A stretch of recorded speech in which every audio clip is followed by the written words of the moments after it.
Okay, so we're going to continue reading here, okay? Just saying. It's the next day. I've been playing catch up now with dishes and that kind of stuff. But whatever. So what we're going to do is we're going to go back to page 7 because I don't know where I was. And we're going to go to 68, okay? And I'm just going to read. We'll see what happens. All right? However, Tisha thought Shimei, okay, 67. Shimei was in the living room sitting on the futon when she made the Snapchat. So we talked about the Snapchat and how Paige seen it, right? But of course, because we didn't have the cell phone, because that was taken by Julian, and then when we did get the cell phone back, because Julian put it back the next day, we were locked out because we didn't know the password because Shimei had changed the password, and it took me months later, going through her papers, coming across some numbers and letters that I thought maybe I should try, and it turned out it was her password, so eventually, months later, I did get into her Snapchat. Okay, so we know that. All right. 68. However, Tisha thought Shimei was in her bedroom because she knew Julian. So when Tisha and Shimei stopped talking, Tisha just assumed that Shimei went into her bedroom, quote unquote, to be with Julian. But she didn't want to be with Julian, though. You see, that's the thing. That's why she went into the living room, people. She was just being nice to Julian because Julian was crying wolf that he had no place to go because his mother's house got robbed. And he just needed to hang out for a bit until things calmed down. Okay, so Shimei accommodated him. That's why she moved into Tisha's room when he came here at 6:30 in the morning. And that's why I heard her singing in Tisha's room. And she waited for Tisha to get home. They talked for the hour, and then she went into the living room, okay? Because she was avoiding Julian. She was just being nice, feeling sorry for him. Whatever. Oh, my Lord. Oh, my Lord, my Lord. Oh, and my eyes are getting worse, people. They've gotten worse. This doctor's got me on, like, 4 bottles of eye drops now. What the hell? And my eyes are getting worse. If you go into my videos, you watch my videos, anytime I start seeing eye doctors, I always say my eyes get worse. And it's true. Now, mind you, if I wasn't seeing this eye doctor, considering what happened in terms of one day I could see, basically, next day I woke up, because it's dark in here, I didn't realize that something had changed until I, went outside. And when I got outside, then it was plain to see. But it all changed within a week. Boom. And I didn't even notice it until I went outside. Because when I go outside, it's even harder to see. Because of the lighting. Right. Depends on the lighting. And I've never recovered from it. And it's getting worse. But we'll see what happens after I get the cataract part thing done. Doctor said it's not going to make much of a difference because that's not the problem. It's the optic nerves not being there, providing enough light spectrums in order for my brain to process what I'm looking at. And that's why everything's cloudy and white and blends in together. Okay. And I'm trying not to panic about this surgery that's coming up soon. I'm trying to be so brave. I don't want to do it. No, I really don't. But, anyway. Okay. What the hell? My eyes aren't working. I can't fucking see. Oh, my Lord. Oh, my Lord, my Lord, my Lord, my Lord, my Lord. Let's try these glasses. Everything's bouncing back at the, it's bouncing off the page. And this one has just been really, and this one's like getting overdosed with drops like every 4 hours. Like you don't even know.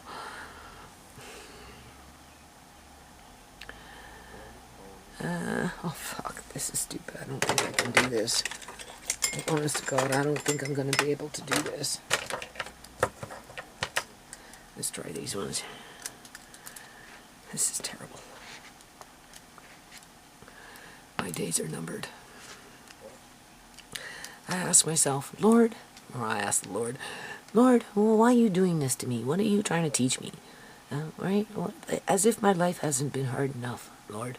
Why are you making it harder for me? Huh? Why you rob 10, 15 years off my life by making me go blind? What am I supposed to learn here?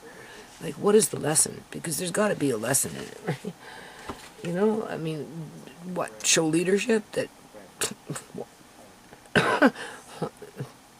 am I supposed to learn something, or I'm supposed to be a role model? Which one? Because I don't see it as a punishment. No, that's not the way I see it. I see it as, oh, there's some kind of meaning in it. I just haven't figured out what the meaning is yet, in order to be able to fully understand why. Yeah. And I don't even know how far I'm going to get with it, but besides that point. Okay. And then I remind myself I can still see at least a little bit, so for that, always be grateful. So, but I'm having a hard time. Yeah. I don't know why I'm having a hard time, but I am. So, 15 minutes of having a hard time reading absolutely nothing. Isn't that just grand? Because my eyes are all bugged out, that's why I've been struggling with them all day. Yeah, all day. Because they got worse. Yeah. I don't feel that great with these eye drops. Hell no. But whatever. I live in Canada. It's the healthcare system, right? It's just the way it is. Yeah, there's like this, it's going like, I don't know, it's weird. Whew.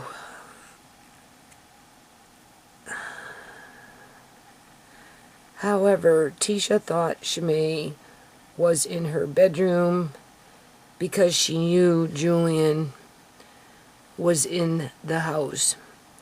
And it was not until later that Tisha realized Shimei went into the living room to go to sleep. 8:30 a.m. Tisha sorted out baby clothes for laundry in her room, put laundry into the wash, rearranged her room by moving things around. So she's making lots of noise, people. Okay? And while she was doing that, remember she had that smoke, right? And Julian came down the hall and got startled because Tisha was sitting in the dark in the kitchen and he didn't expect to see Tisha there. But he stood right over Shimei as Shimei was in the death rattle, okay? And then he caught Tisha from the corner of his eye and he said, "What are you doing here?" As if she had no right being in her own house, right? And she didn't say anything. Apparently she just went like this because she showed him that he turned around and he walked away. So she finished her smoke. She wasn't sure if she went down to the bedroom, got the clothes, went back in the laundry room, or if she went straight to the laundry room, did whatever, and then went into her room. Either or, once he realized that she was distracted and was going to be busy, he snuck himself off down the hall and he moved Shimei. So that when Tisha finished with switching over to laundry and came out and got into the hall area, there's the living room, there's the hall, and she's right here at the doorway. She caught from the corner of her eye that Shimei wasn't sitting up anymore. And she just assumed that Shimei laid herself down. And this was around 9:10. So this is how we know Julian moved her body at around 9:10. Because once she'd done switching over to laundry, that was it. She went into her room and she didn't come out until 10 o'clock because she was folding up clothes, right? Moving things around, changing her room around a bit, right? And then she got up on her cell phone on Facebook and she didn't leave her room. But before that happened, after she done switching over laundry, she came in through the door and could see that Shimei wasn't sitting up anymore. But you have to remember, when Shimei died, she died with the death rattle as she urinated and defecated. And Julian did tell that cop, I noticed that she peed, and therefore I laid her down. But he did that at 9:10, people. He didn't do it at 10 o'clock. He was just hoping Tisha would come back out and check on Shimei and find her the way he left her. But Tisha never did come back out in her room, and that's why by 10 o'clock he knew that, I think it's called lividity. Lividity comes first, then rigor mortis sits in, okay? He knew that within an hour it was getting iffy in terms of, you know, the body, when it gets into ambient temperature, when the body temperature becomes the temperature in the room, right? It starts to, you know, the body changes, right? And that's why he walked off down to Tisha's room, people. Just like my dream told me, whatever happened to Shimei went to Tisha's room, and Tisha was going to be next. Whatever happened to Shimei walked down to Tisha's room, and Tisha was going to be next. Whatever happened to Shimei, Julian walked down to the hall straight to Tisha's room and stood there and said, Shimei's not responding, and then stood back and just watched everything unfold and did a little play acting when it was necessary to make it look like he was whatever, which was a bunch of crock.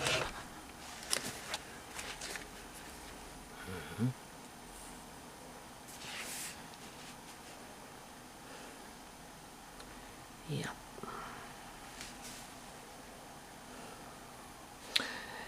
Rearranged her room by moving things around and spent the rest of the time on her cell phone on Facebook.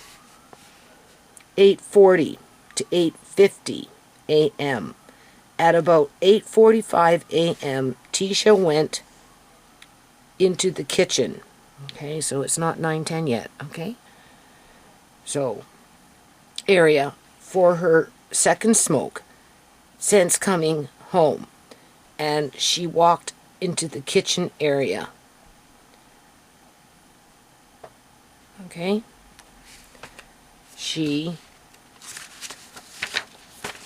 I'm jumping ahead here, so we're going to backtrack.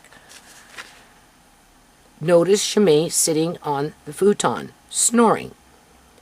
It was the snoring that caught Tisha's attention to notice Shimei. Lights are off, right? Curtains are closed, right? It's not on her mind, right? She's thinking Shimei is in her bedroom with Julian, but she heard the snoring, but it wasn't snoring. It was the death rattle, but it can sound like snoring. 71. Tisha commented to Alex, right, her boyfriend, while talking on the phone, we're on page 8, for about 5 minutes, that Shimei fell asleep sitting up. Both Tisha and Alex chuckled that Shimei fell asleep sitting up, but Tisha wasn't concerned because Shimei had done this before. Now, if the police would have done their job, they could have tapped into Tisha's and Alex's phone to find out the exact time that they were talking to each other while Tisha was in the kitchen, to which they would have been able to exactly pinpoint the time Shimei was in the death rattle. Just saying. But they didn't want to do that. Nope. Instead, they've got YouTube fucking with my videos. 5 years later, go figure. Trying to shadow ban them. Yeah, I just showed you in my last video. YouTube is nothing but antics. Because the dirty cops are running a show in partnership with the government. That's not an independent website, people. That's a government freaking spyware shit. They just make you feel like you've got freedom on it, but you don't. Go into my videos. If you don't apply yourself to be their bitch, you don't know when they're going to come down with the axe, with their ambiguous accusations of something to put you in check, if they don't completely kick you out into the streets altogether. I mean, that was just way too conspicuous, okay? I didn't expect that to happen, but it did. And it's documented on YouTube. Just stupid shit. Since 2009, it's been nothing but stupid shit. And they're still pulling stupid shit. Oh, God.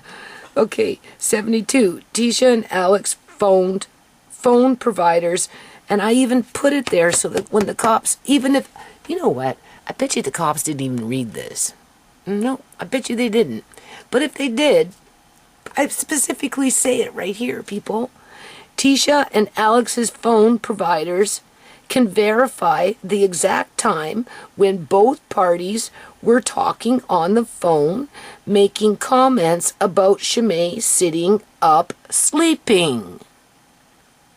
But she wasn't sleeping. She was on the verge of death. It was a sliver of a hair. 73. Tisha remembered seeing Shimei's head tilted. Oh, tilted straight back. So like that. Right? With it resting on the back rest of the futon. Because you have to remember, I drilled her, right? Well, what did you remember? Tell me. Come on. You know, I want to know. Right? So I picked her brain. 70, to get the information, so I got it right for the cops, right? And I even gave them a solution how to pinpoint exactly the time, and they just snubbed their nose to it. 74 a.m. 8:50 a.m. Number 74, 8:50 a.m. So 10 minutes to 9. As Tisha was having her second smoke, sitting in the dark in the kitchen at the kitchen table, she did not hear Julian walking down the hall towards her and went, "Stop it, stop it." And when he entered into the common area between the kitchen and living room in his undershorts, he quickly became startled because he did not know that Tisha was there. So clearly he was creeping. Right? He creeped slowly and quietly down the hall to go check up on his Shimei. Because this was premeditated. Okay, what he did was premeditated, people. 75. Julian was very surprised to see Tisha in the dark. And after he gasped, he passively aggressively asked her in an agitated manner, "What the fuck are you doing?" Oh, he even sweared, "What the fuck are you doing?" As if it's any of his freaking business. He didn't even belong there, for crying out loud. He gave some old okie dokie, "Oh, my mummy's house got robbed, Shimei. Can I just come sleep for a while because it's not like I can go home yet? You know, I'd need to rest." Oh, okay, sure, I guess. She let him in. Because they knew the fentanyl was creeping up on her, and it was just a matter of time before they had to fucking shoot her up with a speedball to cover up the fact that it was the medical fentanyl that, she didn't do fentanyl, people. It was just a matter of time. I think the fentanyl would have killed her, even without the speedball. But they had to make her look like she was a drug addict, so that's why he fucking injected her with something. No doubt. Well, we already know cocaine and morphine, right? To make it look like she shot herself up with a speedball before she went to sleep. Yeah, okay. Fucking stupid shit. And this is what the government props up and condones, people.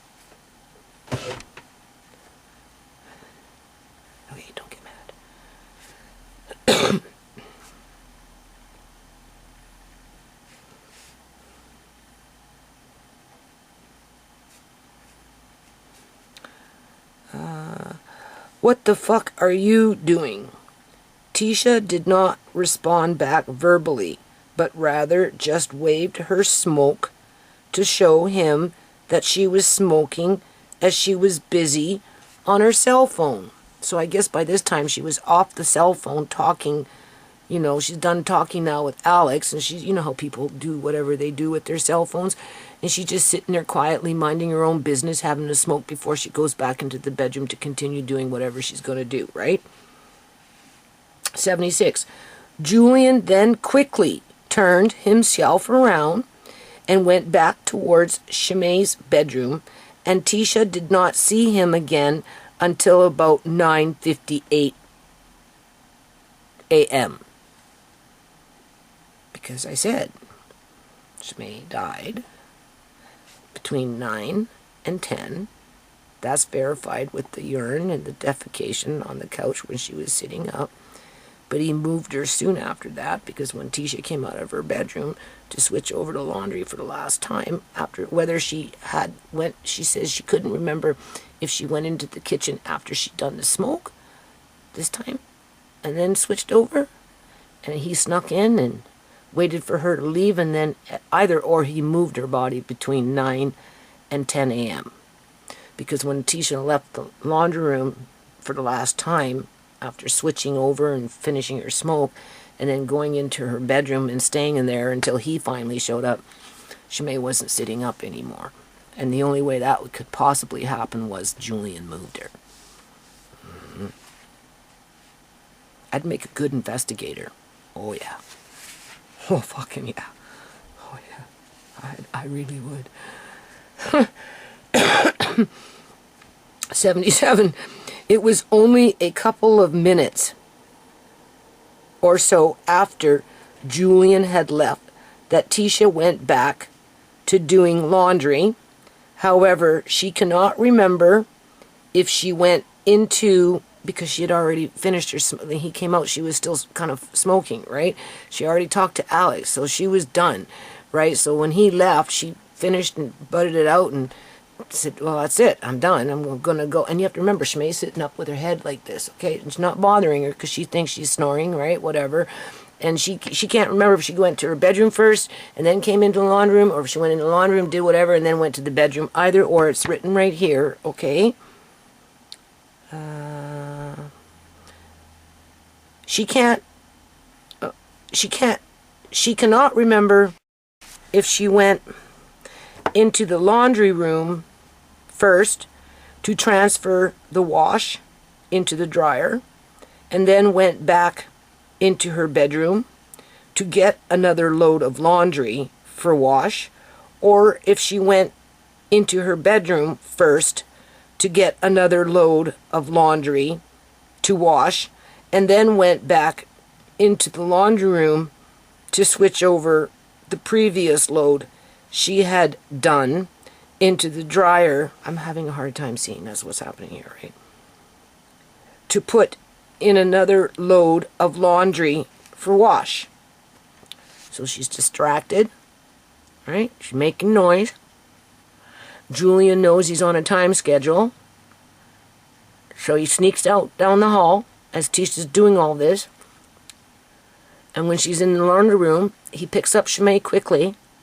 He lays her down, and then he goes and he hides behind this wall unit,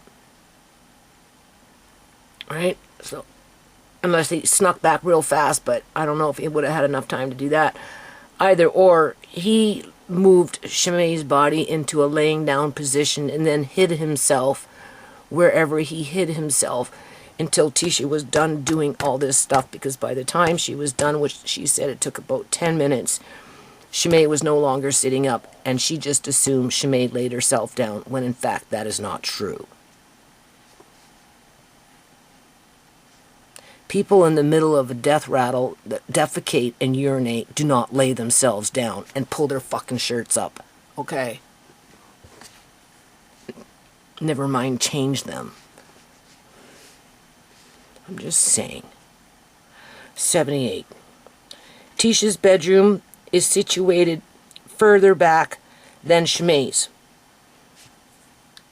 So if Julian snuck out, Tisha wouldn't have seen it because the doorway to her room was further back. Alright? So she wouldn't have seen him snuck out. But he already snuck out once before when she was smoking. He just didn't realize she was there because he was creeping. Because he was on a mission to finish the job, which had started on April 7th with the lacing of the smokes. It was all timed. And the cops don't care about that, and neither does the government. Tisha's bedroom is situated further back than Shimei's bedroom is. And if Julian left Shimei's room while Tisha was either in her own bedroom or in the laundry room being distracted with laundry, she would have not been able to see Julian move about on his own accord. Okay?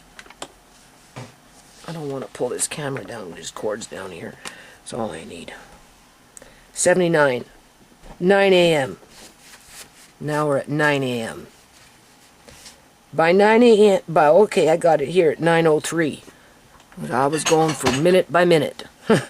So by 9:03 a.m. or so, after Tisha was finally done switching over all the laundry, she remembered not seeing Shimei's head resting any longer on the back rest of the futon, like she had first previously seen when talking to Alex on the phone.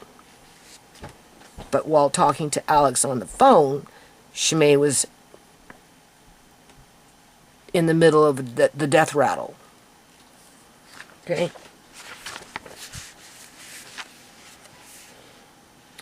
She remembered this before going back into her room as Tisha quickly glanced towards the futon where Shimei was, and therefore Tisha assumed that Shimei must have woken up and proceeded to lay herself down on the futon to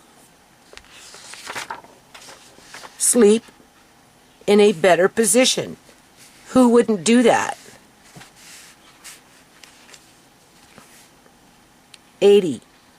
From the time Tisha finished switching over the laundry and went back into her room, she remained there and continued to sort things out and or amused herself on Facebook and did not leave her bedroom until Julian came to her door saying Shimei wasn't responding.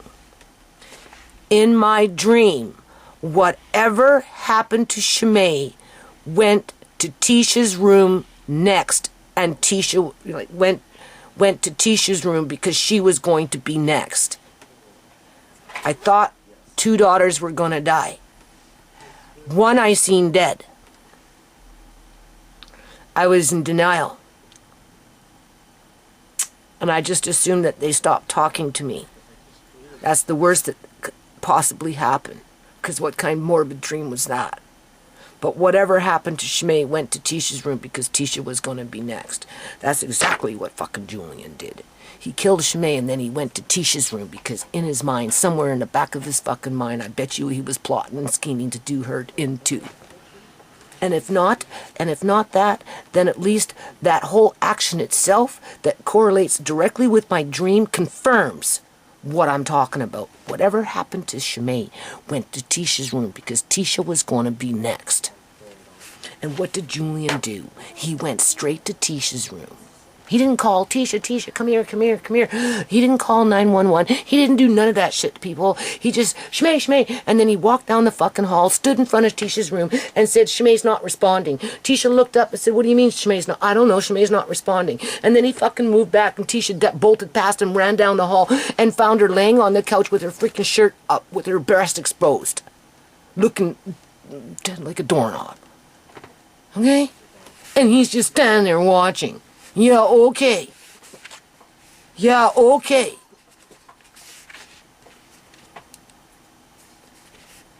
I only have to read this once.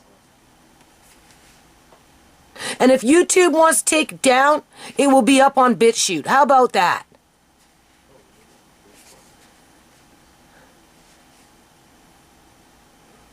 No justice, no peace. What kind of society allows murderers to run free, to murder again and again and again? Whatever happened to Shmay was going to Tisha's room, and Tisha was going to be next. And that's when I woke up fucking crying. The only thing is I've never really cried yet. Isn't that interesting? Who needs to cry when you are already crying in your sleep? Maybe that's it. It's a terrible feeling waking up crying. It's not the first time I woke up crying. I cried over John, too, with Joan. And look what fucking Joan did with her stupid inheritance that Eleanor Gilding stole and put John in freaking a dungeon in a Catholic church and tortured him to death. Okay? Who wouldn't cry over that? That's why I fought for them instead of cry for them, people. Have you ever stopped to ask yourself, why does this... I wanted to call myself a bitch, but why does this bitch just keep fucking fighting? Go off. Why doesn't she just go off and cry? Get it over with. Be done with it and move on with her life. It was because I was crying in my sleep, and so when I woke up, I fight for justice. What else is it? What else is it? I don't need to cry. I already woke up crying. I need justice. They need justice. The remaining loved ones in my family that are still quote-unquote, alive, they need justice. They need to know that they can walk in this society and be safe and not be targeted for the next... Whatever happened to Shmay went straight to Tisha's room because Tisha was going to be next. That was, whatever the dream was, told me who did it before it even happened. Okay? Just like when Tisha was born, blue, and that nurse had her between my legs, and I'm screaming, she's blue, get her some air, give my baby some air. And that nurse is, hey, look, she's a girl. No, I don't care if she's a fucking girl. Just get my baby some air, because clearly there's something wrong with my baby being fucking blue here. I seen it in my dream first, before I had Tisha, and I should never have went to that hospital, people. And when I found myself in that situation with that stupid nurse picking a fight with me as she was wheeling me up in a wheelchair to induce me with oxytocin, I should have ran the hell out. I should have jumped up out of that fucking wheelchair and left and went to the Royal Columbian Hospital. But when we're gullible, right? Remember I said don't be gullible. Oh well, no, you can't. I said I want to leave. We're arguing like what the fuck, like. Why were you arguing with me? Oh, well, you can't leave because, you're already here and blah, blah, blah, and don't worry, everything's fine, the doctor's on his way, and, why do you want to stress people out, and blah, blah, blah, come on, we're booked in. And I'm like, yeah, okay. And look what she did. She almost killed my baby, and she tilted my uterus for life. But I seen a dream that told me to scream at that bitch when she would hold that baby between my legs, blue as blue can be. Get my baby some air, because if I wouldn't have done that, maybe I'd have another Amari on my hands, people. That saved Tisha's life.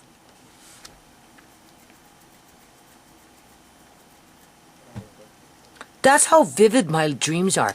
Now that's either being done through MK Ultra, through these things, whatever they are, that control us through their, I don't know what.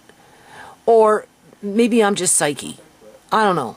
I don't understand the true meaning of life any more than the next person, because we all end up, most of us anyway, we all die, right? Except for maybe those things that like to harvest loose energy and adrenochrome and like to eat our organs, and who knows what they do with us. But like where do these dreams come from that they're so vivid that they happen? Because Tisha and Shimei, Tisha's birth and Shimei's death are not the only other dreams I've had that have basically come true, right? But I don't get it. Whatever happened to Shimei went to Tisha's room, and Tisha was going to be next, and I woke up fucking crying. Tisha didn't die. Shimei did. That's probably why I woke up crying. But it showed me who did it. And that's probably why I didn't cry, because I already cried before it even happened, which gave me the strength to do this. That's the only thing I can think of.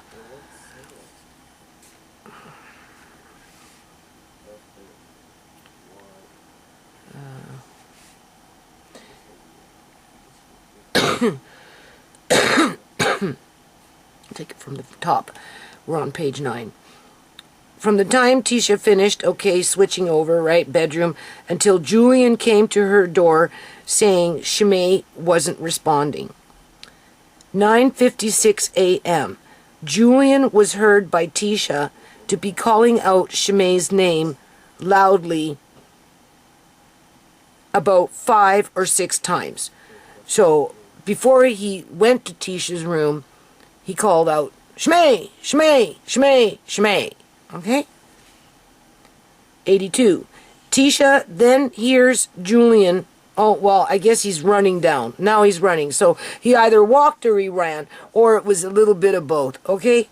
So the hallway, without saying anything until he got to her door.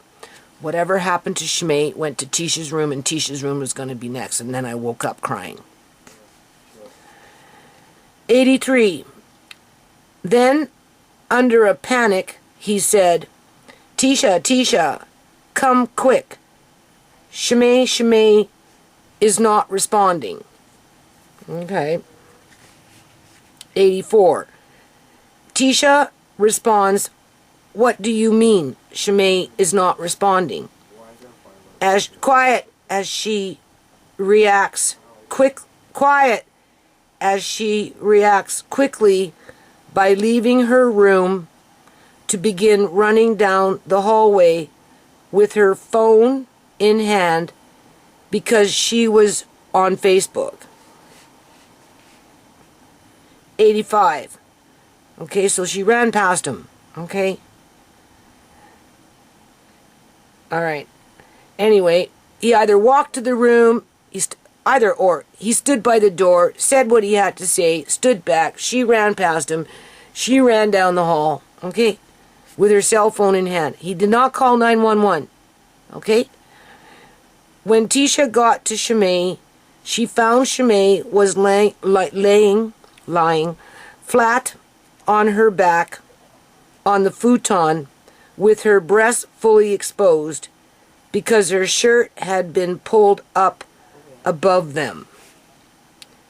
86. Shimei had been known to have her breasts exposed in the past when sleeping as a cooling mechanism to cool off her body when in slumber. So Tisha wasn't disturbed when she found Shimei this way. However, bodies that are in the middle of the death rattle and then defecate and urinate sitting up don't just magically lay themselves down and pull their shirts up and wait for someone to rescue them. Okay? I'm just saying. 87. And it wouldn't matter whether Julian walked or ran or hop skipped or crawled to Tisha's room, because the dream specifically showed whatever happened to Shimei went to Tisha's room, and Tisha was going to be next. And that's exactly what my brain told me, and I woke up crying.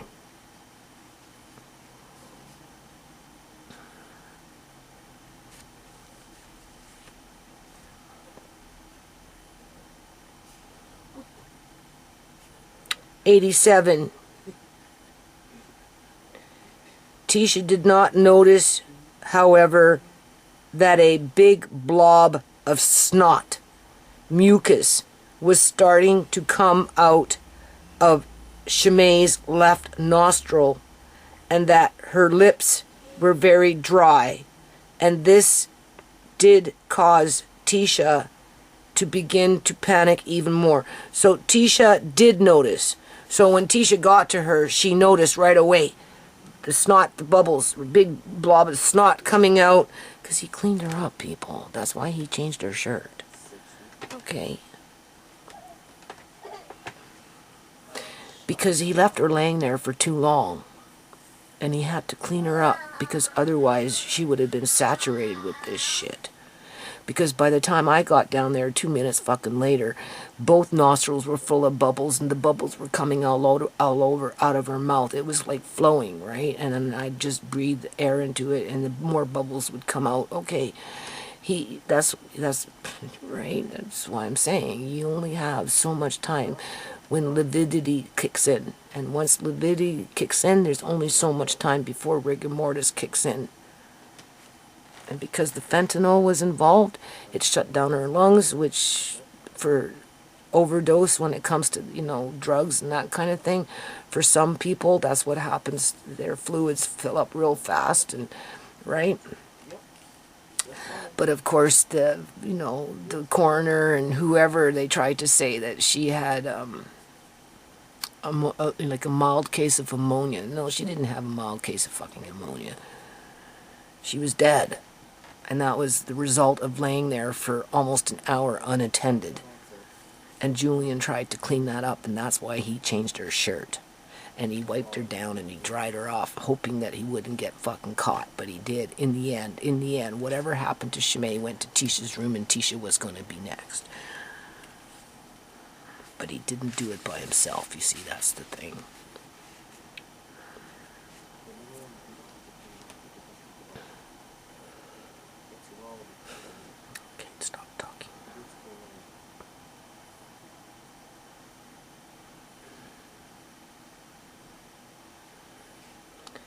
Tisha did notice, however, that a big blob of snot, mucus, was starting to come out of Shimei's left nostril, and that her lips were very dry. So there was no bubbles on her mouth yet, but by the time I got down, they were. Okay? And that's because he cleaned her up, and then he went and got Tisha. That's what was happening there, people, because he fucking molested her body, that's why. And this did cause Tisha to begin to panic even more. 88, 9:58 a.m. Tisha tried to wake up Shimei, but her sister was extremely pale, she looked dead, and completely non-responsive.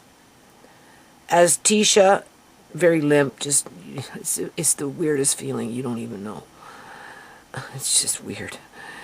Non-responsive, as Tisha tried slapping her on the face and on her thigh. At some point, Tisha must have pulled down Shimei's shirt to cover her exposed breast, but she does not remember this action. 89. As Tisha first approached Shimei, Julian went to the kitchen sink to get water to throw at Shimei. But, well, yeah, because he wanted to hide the fucking shit that was coming out of her mouth, people. Think about it. If you got a bunch of shit coming out of the mouth and you can't stop it, and you got only a few seconds to wipe it up before it starts coming out again, what's the best way to cover up that problem? Just throw a bunch of water on her, right? Let it wash away. Yeah, right? Think about it. See what I mean by calculating? Right? Right? Just, he's not calling 911. He going to go throw water to cover up what was coming up out of her. It started coming up fast. Like, when I got there, it was coming out, okay? Throw at Shimei, but Tisha told him not to do that and screamed for him to go get her mom instead.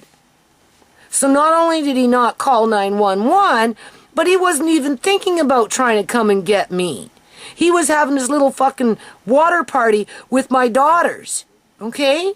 Right? Trying to cover his tracks. Number 90. As Julian left the living room after putting down the glass of water, Tisha immediately began to call 911 to ask for help. They got it listed in her medical files that it was him that did that. No, it wasn't. He was fucking around for who knows how long. He had no intentions of calling 911. 10 o'clock. Now it says 10 o'clock. Tisha says that Judy was downstairs within less than a minute from the time Julian went upstairs to get her. And he just simply came up the stairs, hollered through my window or my back door or whatever it was, and said, "Come downstairs, Judy, Judy, come downstairs." He did not tell me why. He just come downstairs. Okay, so I went downstairs. And then he led me into the living room. And then I see my daughter, and I jump to her, and I try and do CPR immediately. And as I was approaching her mouth, right, to put my mouth on her to inhale whatever, air into her lungs, the bubbles were coming up out of both nostrils and coming up out of her mouth. Because it was non-stoppable. You couldn't stop it. April 11, 2018. The events after Shimei was taken to the Surrey Memorial Hospital. Now you have to remember, this is all done within the first 4 weeks. I wrote this for those so-called professional investigators.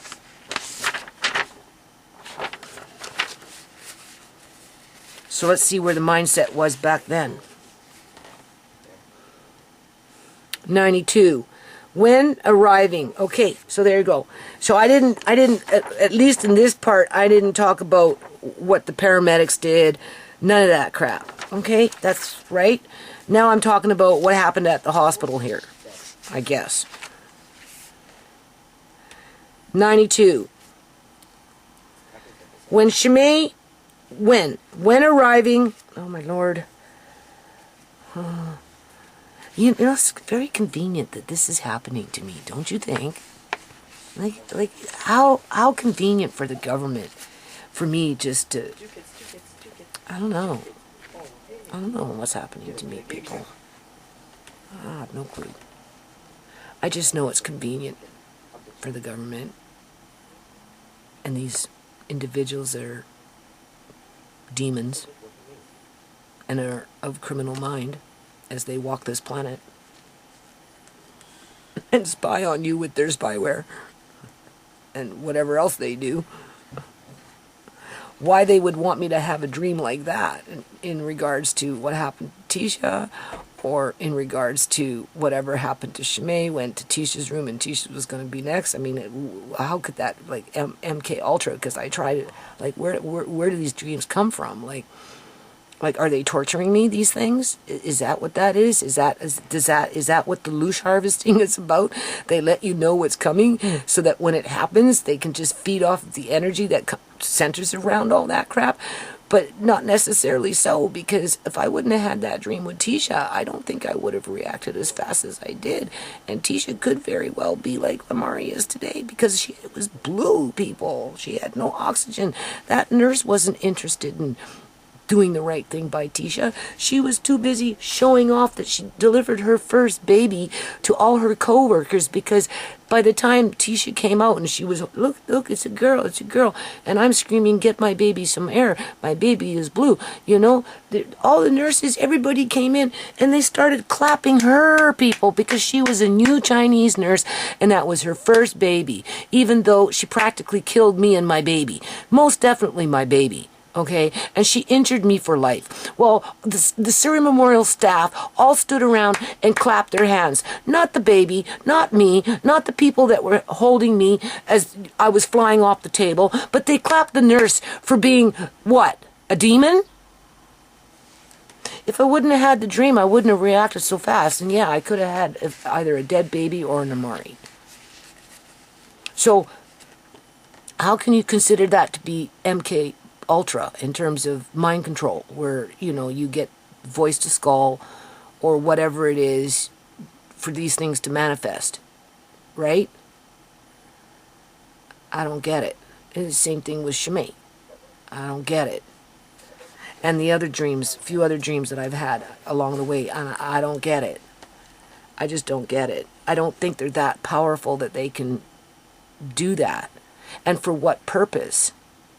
Do they get off on scaring the pants off you, watching you react to that fear, and then just set you up for the next event so that they can harvest that negative energy, that fear energy that you have, right? You know, because you spring to action, because you've already been programmed in the brain to respond when it happens instinctively. Right? Instinctively. It's a, you know, a reaction that you've already been through. So when you come into contact with it, it's like second nature. It's just automatic. You don't even stop to think about it because you've already done it. It's more than deja vu. Right? I don't get it. Anyway. Okay, stop talking. All right. So, 92. When arriving we're on page 10. When arriving at the Surrey Memorial Hospital, Tisha was assigned to be Shimei's temporary substitute decision maker by the doctor, who verbally confirmed this on the phone when talking to Judy about her daughter. Shimei was already on life support machines by this time with organ damage due to shock, and Tisha was also informed that her sister had severe brain swelling as well. This information was also told to Judy when talking to the doctor on the phone. Okay, I haven't read this since 2018. My first impression was, knowing what I know now, we know that if you put oxygen into a dead body, and you could do the research on this, people, and you'll get the information, it's true. If a body is dead, the brain is dead like a doornail, right? And you start putting oxygen into the body, you will damage the organs even more. It's an automatic given. That's why they invented the perfusion machine. They tested it on dogs first, and then they fine-tuned it for humans. And they can hook up the organs that are inside the body directly to the perfusion machine that's on the outside of the body. They don't even have to take the organs out of the body in order to hook up the perfusion machine. That's how well this technology is now. Because that's the only way to preserve the organs. You can't give a dead body oxygen, because if you do, you're going to destroy the organs. But if you notice, when you read this, right, it makes you wonder, well, if she was that messed up, to where I'm being told on the phone within the first hour of whatever it was when they took her there that she's got organ damage, you know, swollen brain, blah, blah, blah, blah, blah, right? You know, like, this is why I say my doctor said she was already dead before they left the house with her body, right? But the thing is, they're lying. They're lying. They didn't put her on no freaking oxygen machine, ventilator, none of that crap. No. Because they took her to the hospital, people, because they don't take out organs in a butcher shop. If they would have called in the coroner, in light of what the frick was going on with Julian, with his violence and his drug dealing and all this other crap, it would have turned into a criminal investigation. And they would have had to do a forensic autopsy with 2 officers standing there at the Abbotsford Hospital witnessing it. Now, they did that with Sierra, and they got away with harvesting Sierra's organs and never got caught with that one. So, but the thing is, no, Shemaine was scheduled to be harvested like ASAP. Sierra too, I'm sure, right? They just wanted to take her to the hospital and get it over with. Fuck with the family with that loosh harvesting and make it look like they were doing something. They didn't want to call in the coroner and pretend that they were going to do a forensic autopsy. They wanted to keep it easy on themselves, because most people, when the doctor comes to you 3 days later after the fact and say, oh, we need to turn off the machines, most people will say, yeah, okay, clearly there's something no good going on here, yeah, cut off the machines. Where we said no. We said no. Until the doctor said, well, it's going to get ugly, so you better do it, because if you don't, it gets real ugly for the nurses. So you better pick a day now. Okay?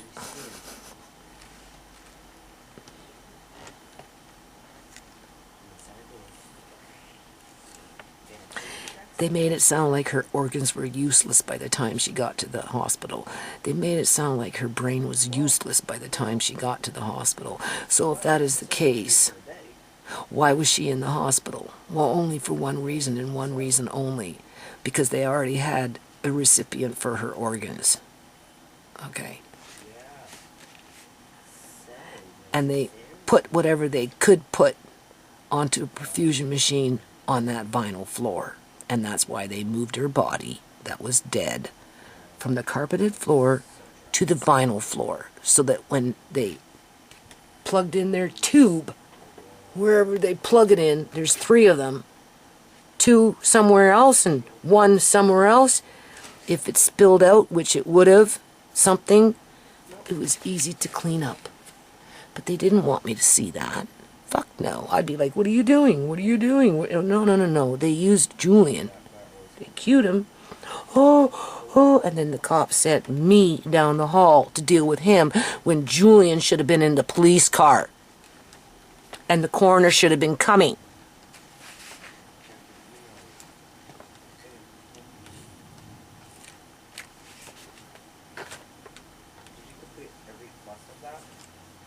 They didn't expect her body. You know, think of it like this. I'm going to end this video on this one, okay? I need to take a break. Or at least turn off the camera and maybe I'll come back and pick up, okay? But just, oh, I don't want to lose my thought. Think of it like this. What was I thinking? Oh my God. It was spot on. It was spot on, and now I don't remember. Okay, yeah, I remember now. Shimei gets murdered. Julian runs off with Shimei's cell phone. It disappears for 24 hours. It magically shows up, but nobody can access it. Right? We don't know what the password is for anything. What's the chance? The needle in the haystack. What is the chance? The needle in the haystack. To be able to just one day randomly, 4 months, 3 months, whatever it was later, to just come across something written down on an envelope, well, like this, right? among a bunch of other envelopes with a bunch of other papers in a stack like this, where it tells you that you don't want to throw that away. You want to take it to the computer and see if you can plug it into maybe Snapchat or Facebook or something. And then when you do it, you discover that it actually works. That's a needle in a haystack. Right? The medical files that I forward to that lawyer are a lot of needles in a haystack. There's more needles in the haystack than there is hay. Just saying. Right? And even if there's more hay, there's more than one needle in that haystack. So whatever, like it gonna come, just like when I walked in. Wait a minute, no, there's something wrong here. She looks embalmed. No, she's not. Well, yes, she is. No, she's not. Okay, if that's the case, then what the fuck is this shit all over the place? I can't stress it enough. Her blood turned to water. I said, her blood turned to water? Yeah. I said, okay, so what's this shit with a big ass freaking Band-Aid like this, people, with it leaking out red liquid, the same kind of shit that was all over her freaking arms. Like I said, her blood turned to water and we had to go in that way. I said, okay. As I'm touching her foot, because they got ice packs on her, right? Because they got to cool her down, right? Because, she's in a warm hospital room, and God forbid, put a dead body in a warm hospital room. What do you think it's going to do? It's going to speed up the decomposition, because no matter what you do with the embalming, the body is still going to decompose. And if you did any reading up on the matter, you would know that. That's why they do touch-ups with the makeup. That's why they suture shit. That's why they put orifice plugs in. That's why they like to wheel them off into a colder room when the family leaves when it's in a funeral home versus leaving it in the church where it's nice and warm. Okay? Because cooler temperatures slow it down, but it can't stop decomposition. So it was just a matter of time. Shimei was a ticking time bomb. And that's why that doctor said, well, it's going to get ugly for the nurses, so you really don't have a choice. You need to choose a day when you're going to pull the plug, because technically your daughter's brain dead by now. When even on the first day, on the phone with the doctor, he specifically said her organs were damaged and her brain was swelling, which tells you that there was something wrong. But they needed her body at the Syrian Memorial Hospital because they put the call out for the Punjabi that had all the fucking money and needed a fucking heart. Not to mention every other organ that they pillaged from her body, including her teeth. And I do not believe my daughter's body is in that urn that sits over there. I do not. For the simple fact, because under exposure, I can see those electrodes. They're like little patches. Because they have to run it to run the skin, to change the skin color to fool the family when they change the machine as they run their fluid. I have video with picture through exposure showing all these tubes running the same frickin' color because they place it under the skin.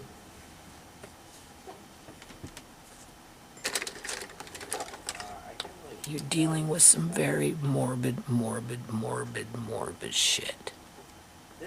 Don't be gullible. Where are you even coming from? Okay, so I'm going to finish this page. Then I'm going to finish this video and I'm going to convert it over, and I may or may not continue reading later on. Okay, because I got to get back to doing whatever I'm doing, okay? I only have so many days to do this, and when I come back, I might be, you never know, people. One day at a time. That's what you do. Right? I take what they're going to be doing to this eye with a freaking grain of salt. Okay? My gut tells me don't do it, but my brain tells me to. I'm just saying. Gut probably because I'm fearful of doctors in general. And the healthcare system in total. But I'm doing it for my grandkids. I'm not doing it for me. Okay? Because I don't want to do it.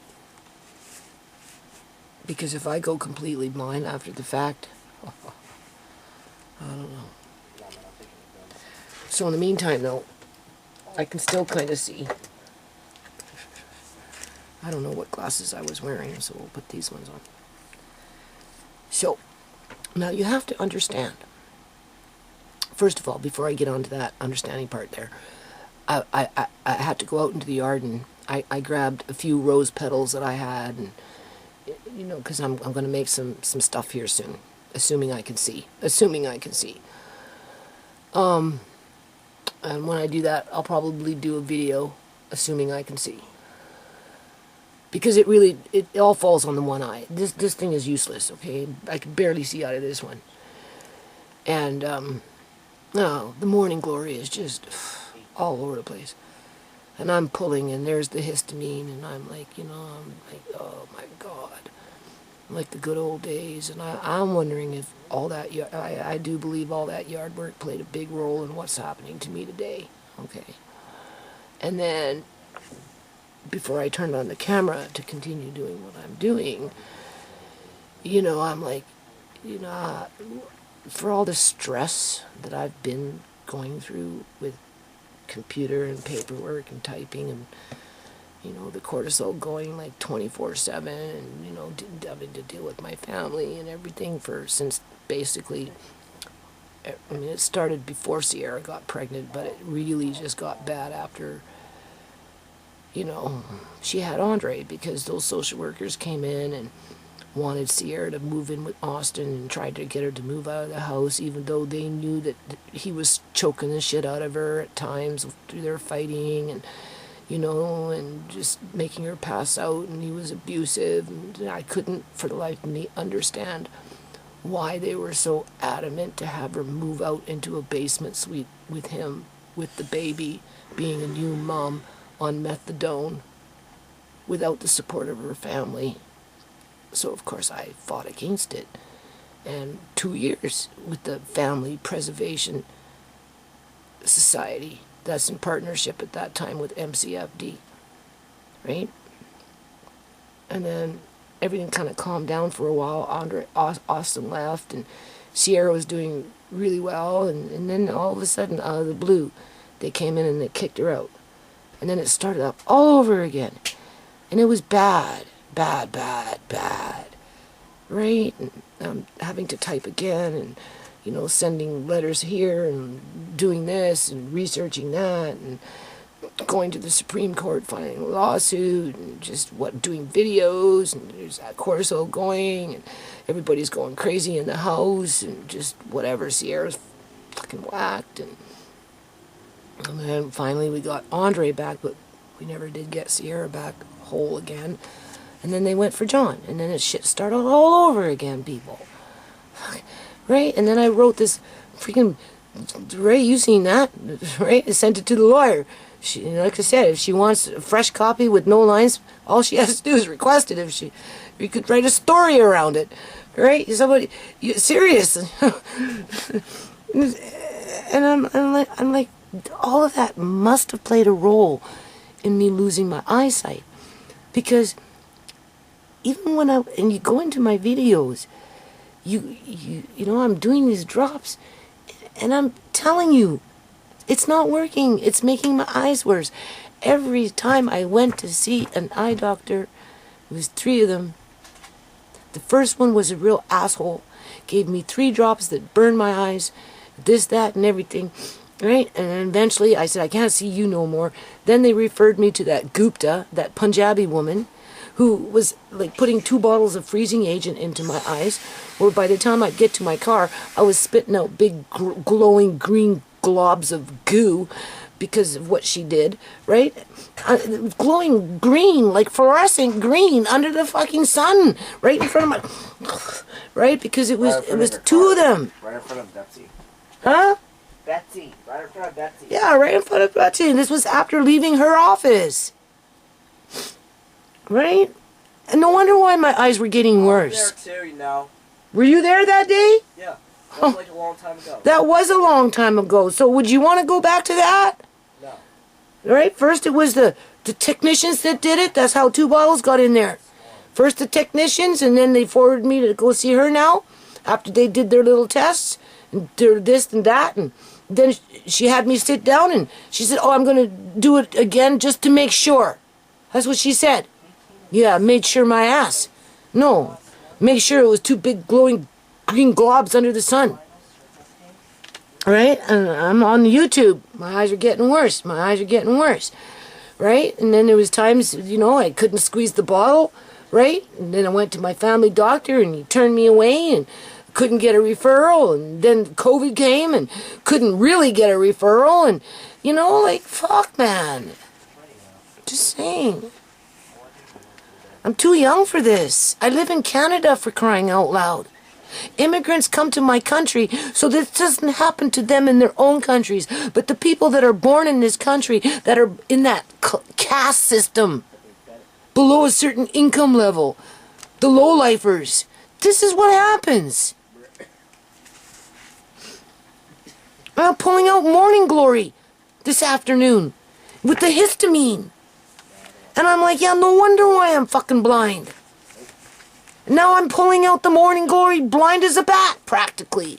Going for eye surgery when my gut's telling me not to do it. But my head's telling me I have to do it for my grandkids.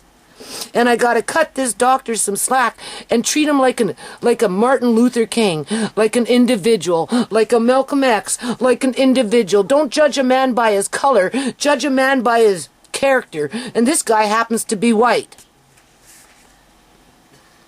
And the majority of those people that were standing around Shimei doing what the fucking morbid shit that they were doing were white. So it's not all the Punjabis that are doing it. Although it was the Punjabi gynecologist that had his own operating team that took out her organs and her teeth. And then stuffed in a orifice plug in the back of her mouth and thought that he would never get caught with his team. Don't be so gullible. So I'm going to finish this page, and I'm going to upload this video, and then maybe tonight, when everything calms down, I'll attempt to do this again. I don't know if I'll get this all done before I go for eye surgery, because I'm only on page 10, and I think we got 25 pages to go. And I got a lot of housework and shit I got to do. Okay? But we'll go as far as we can. Alright? It's like that needle in the haystack. Okay? And the only reason I know the things that I know is because I did the research trying to figure out what the heck happened to my daughter.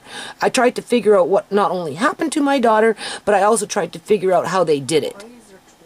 And what they did.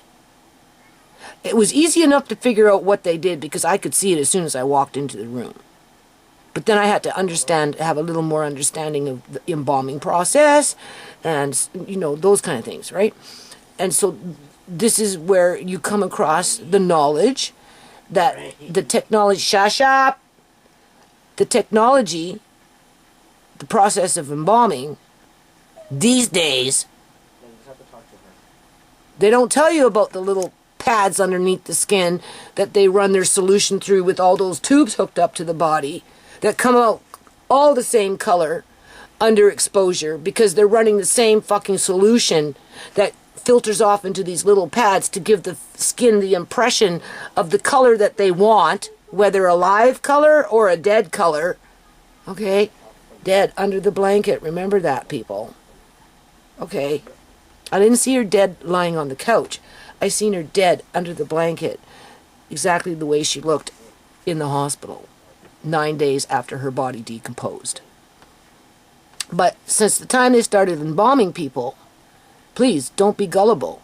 Don't think that they're stiff and they don't move. No, they have solution now where they can move the head, they can move the arms, they can move the body around, they can move the extremities, you know, they can turn the head if they want, right, to make it appear like the person is alive. You come in one day, the head is this way. You come in tomorrow, the head is this way.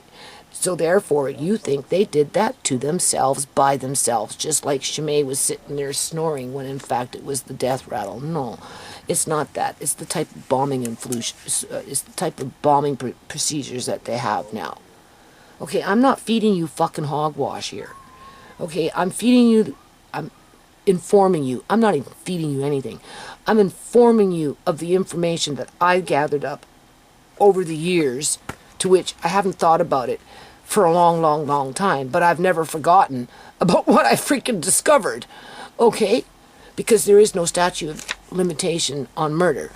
And, you know, I took it as far as filing a lawsuit so that this information could be dealt with in a court of law. But of course, we're not dealing with real human beings here when it comes to the justice system. Our government representatives, maybe a third, or a half of the individuals that work in our healthcare system, because there is clearly something wrong with those individuals that dote over a dead body and try and fool the family to make them think that it was alive, just so they could steal organs and do their science experiments under the skin. And that's why I say I don't believe that she's in the urn, because they didn't just take her organs and her teeth. They took the skin after the fact. They stretched it out so it was nice by the time we walked out of the room. You know, and I'm thinking she's supposed to get an autopsy. At least an autopsy. I signed the paper for it, but I couldn't find it in her medical files. Now maybe I photocopied it and didn't realize it. I don't know, but I know when I first read Shimei's medical files, the paper that I signed was there, but I may have taken it out. Remember, I told you I'm looking for 3 specific pieces of paper, and I may have moved it someplace else because I was going to use it for evidence, maybe for court, who knows, right? Or maybe it's that, you know, those little, what do you call those things that come out of the walls at night when you're sleeping? What are those things called? They're little ugly things. What are those things called? Little gremlins, you know? Right? They come out of the woodwork when you're sleeping, and they're, you know, and so you get up in the morning and you swear that you had this thing over here and not over there, and you can't understand why it's over there, right? I'm just saying. Or the Mandela effect. Either or. I know I signed it. I know I seen it in Shimei's medical files, and when I was photocopying for the lawyer, I don't recall coming across it, so I'm mad, so I want to find it, because I had to sign for forensic, but that's not forensic, a hospital autopsy, as they denied me the right to sign for organ donation, even for eyes, as they specifically said they couldn't do it because Shimei's body was contaminated with cocaine, which is a bunch of fucking crock, okay, because there was nothing to harvest. And then 2 weeks later, the coroner calls me up and says, "Aren't you coming to pick up Shimei's body?" I'm like, "Well, okay. Is the autopsy done?" "No, we didn't do one. We're not doing one." I had to argue with her. I wish I would have recorded it, but I was in the bedroom, laying on the bed when she called, and right, and I don't know. I guess I got up and was talking. I didn't think to turn on the freaking camera to record this, and I had to argue with her. And then she called me back after the fact and told me they were going to do it. The point is she said that they weren't going to do it and that they hadn't done it, so Shimei's body, technically, through her words, sat at the hospital for 2 weeks after they unplugged her, waiting for me to pick it up, as if I was going to drive up in a fucking car and haul off a dead body and throw it into my trunk. Okay? I'm just saying, people, like, they're so rude. Right? And I'm arguing, well, no, I signed a piece of paper. And I did. I had it here. And I can't find it now. Unless, of course, I photocopied it and I just didn't realize, because I was going back to back to back. I was putting in 10, 12 hours for the lawyer here, okay? I wanted to do the best job that I could do for this lawyer, just so that, you know, Amari had a real fighting chance. And even then I'm scared that she'll turn us away. Oh yeah, you don't even know how scared I am. I'm more scared for Amari than I am for myself. Are you boiling something in there? Yeah, I'm making a tea. Do you want one? No. Right? So, you know, I did the research, people. I'm not lying to you. I have nothing to gain from it other than Shimei didn't die in vain. If it helps you to save your family or catch those mother effers in the act, if they should try and play the same kind of shenanigans with you and your loved ones. Right? And as for the rest of them, of criminal mind, this is what I do. Right? And then I go back to working on what I was working on. Yep. And then I look up and I see Uncle John standing over there, and I see Shimei and I see their hands out. And I'm like, well, is it really my time? And they're like, well, no, not yet, but we're waiting. And then I see Sierra, and I know my grandma's in the background. Yep. And I just have to have courage. Courage. This takes courage to do this. Okay? It's not easy. Nothing easy about what I do. But I have binder after binder after binder that specifically states that they can go in through the back. I don't know where that particular article is, but it's in one of those binders where there's a technique where they can go through the back and within 15 minutes take out everything that's on the inside. In terms of in your cavity, when it comes to your lungs, your spleen, your liver, your heart, all of it. Intestines, they go in through the back, they cut it open from the back, they take everything out. Sew you back up, put you on your back, stage it with a bunch of fake machines, hook up their solution with their electropads underneath the skin, and being that it's a fluid now that you can actually do this, which makes it even look more real, because like I say, you come in one day and it's like this. You come in the next day, it's like this. And because you're so freaked out, it's not like you go in there and poking and like, wake up, because they're watching you like a hawk. If you got too close, they'd be, get away from her. You know, she's got a super bug. Don't forget. I showed up, they made me put on a smock, rubber gloves. Why? What for? Oh, well, she has a super bug. What do you mean she has a super bug? Right? She didn't have a super bug when she was at the... Oh, well, it just happens sometimes. She got one now. Okay, I'm back. You know? Like, what the fuck? Stupid shit, people. Don't be so gullible. And because my memory is pretty damn good, even though my ears are ringing all the time, even though I got pressure in my head, even though I'm going fucking blind and I feel like shit because the doctor's got me on all these freaking eye drops, you know, my brain still functions, if you notice that, for the most part. And I ask myself, well, how is that possible? You know, like, how can you remember certain things, you know, or whatever, or I don't remember exactly everything, but I'm pretty spot on with a lot of shit for as much, you know, pressure my head is under between my eyes, the ringing in the ears, and just the pressure, right? Hey, yo! It's just because, I don't know, it just is. So let's carry on. I'll read this last page. And then I want to take a break, and I want to try and come back and do this later on in the evening. Okay? The only thing is I'm having a really, really hard time with my eyes. Don't die. Do not die on me. I'm doing 4 drops a day. Well, 5. 5 drops a day in this eye right now, getting it ready for surgery. With the 1 drop still in this eye, but this eye, it's whacked. Simba.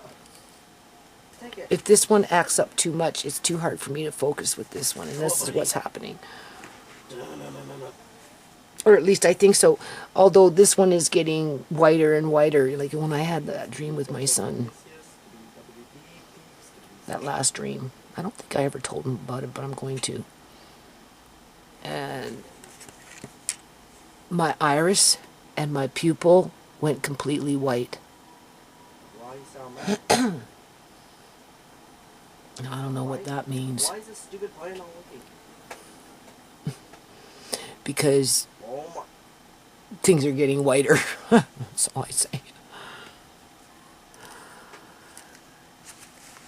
Which makes me more nervous about this.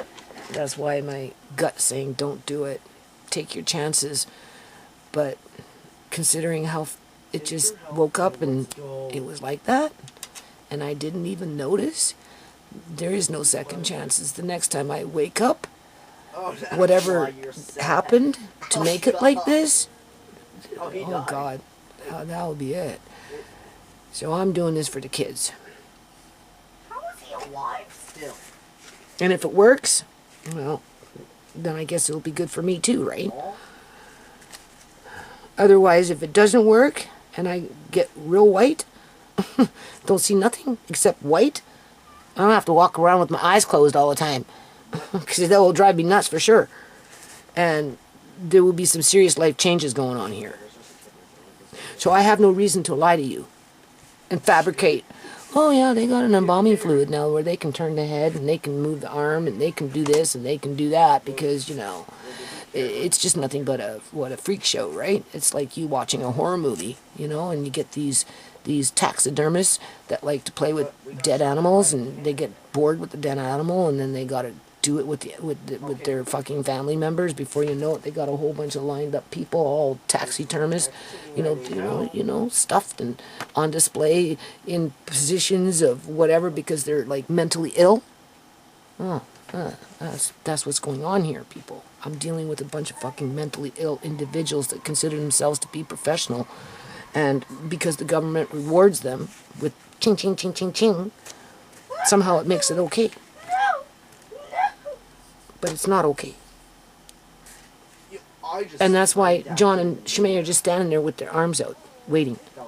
And I'm like, go away. I'm not ready yet. Do you honestly think I should leave yet? Yeah, why are you haunting me? They're not haunting me, no. I can feel them pulling me.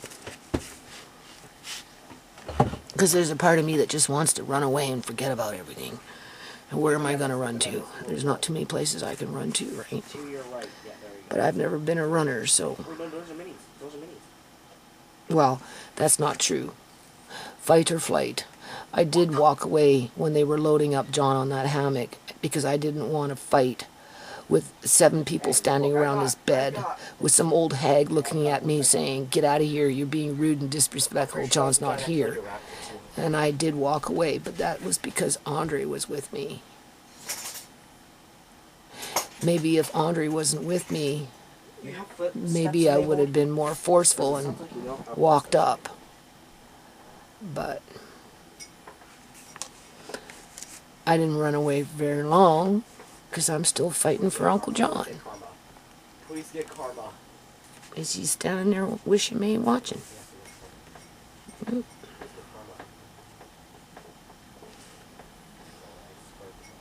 And Sierra's just hovering around. Oh. Ow. And I've been watching, No damage?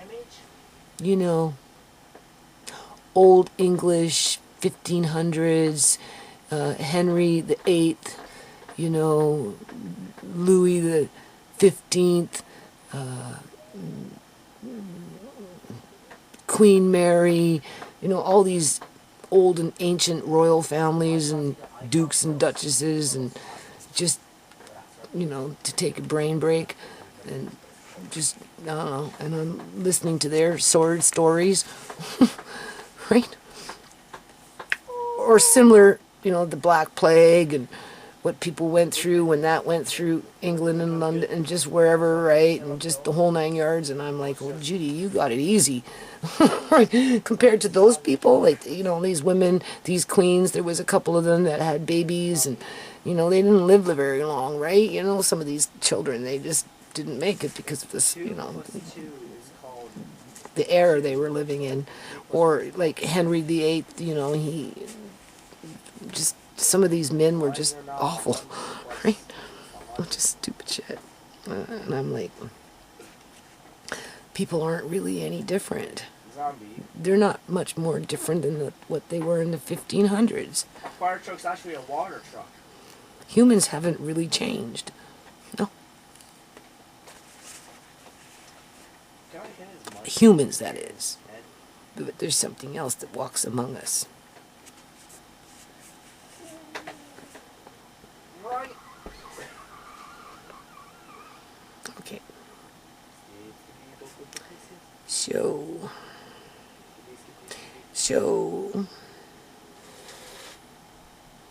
just remember what I said. When a body dies, and it's dead, and that's it, it cannot spark up the brain again. It's the brain through the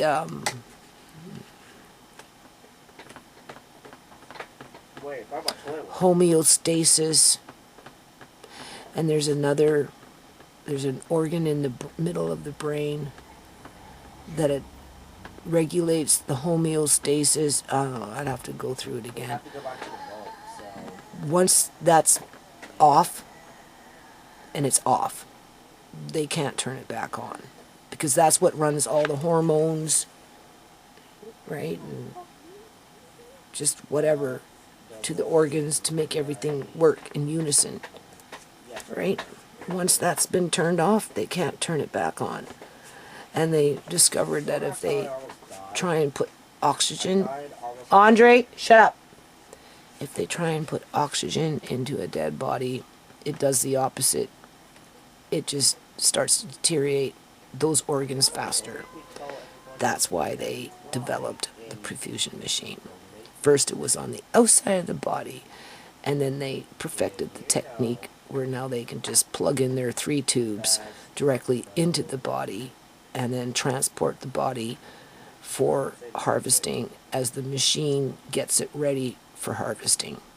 Because it's a perfusion machine, it's flushing out, it's keeping the organs fresh on the fly. And that's why they took her to the hospital and not call in the coroner. Because she had already been dead for an hour, people. Now, they can take organs out from a dead cadaver body from 12 to 18 hours, depending on the type of organ. Not so much the heart, though. They want to get the heart out a whole lot faster than 12 hours. I'm going on memory now, right? I got binder after binder after binder. Remember that. And that's why they did what they did.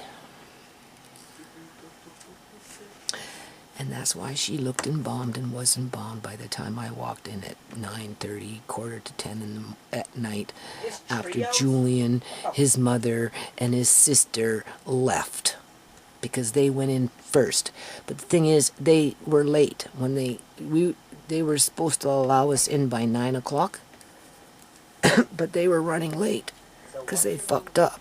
It's like that needle in the haystack. It's like that password in a big stack of papers that, I thought one night, okay, well, I'm just going to go through this, right? And sure enough, it just was godsend. Well, it was the same thing that night when I walked in. When Marcane and I got there, it was like 10 to 9. Julian and his mom and his sister were sitting there when we got there. 9 o'clock came. They weren't letting us in yet, so we had to wait. All of us. Quarter after 9, whatever it was, 20 after 9. Finally, they said, we can go in. But of course, I ain't going in with them.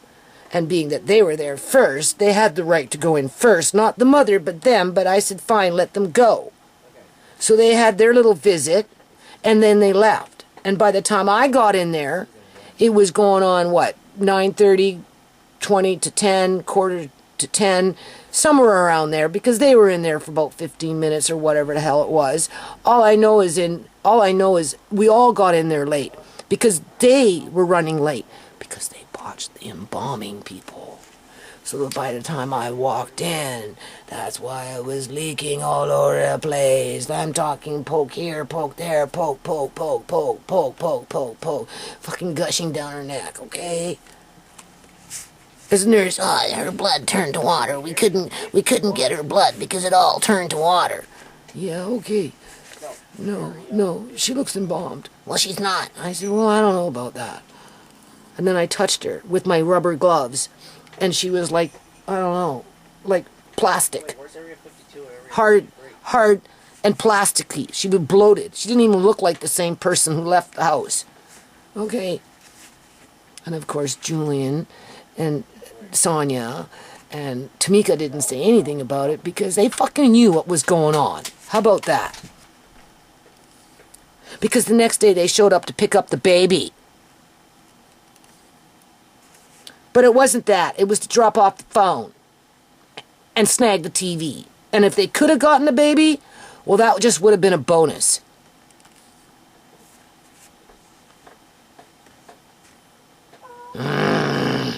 Anyway, 93. Both Tisha and her mother were informed, quiet, by the doctor that Shimei had cocaine in her system. Ooh! The crime of the century! Oh my God! You're a sinner! You're an outcast! Banished from society! Just being theatrical, considering all things said. Because they have to victimize the victim twice by criminalizing the victims. What do you think's happened to my family all these years? 94. The doctor also told Tisha, the hospital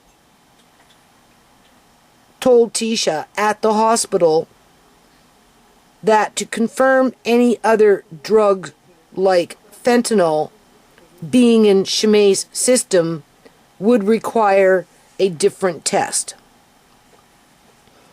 Because they've got people like sheep and conditioned to think that it was an OD with the fentanyl and therefore they somehow did it to themselves because they shouldn't have been doing drugs. They should have known better. They had no morals and they deserved what they got.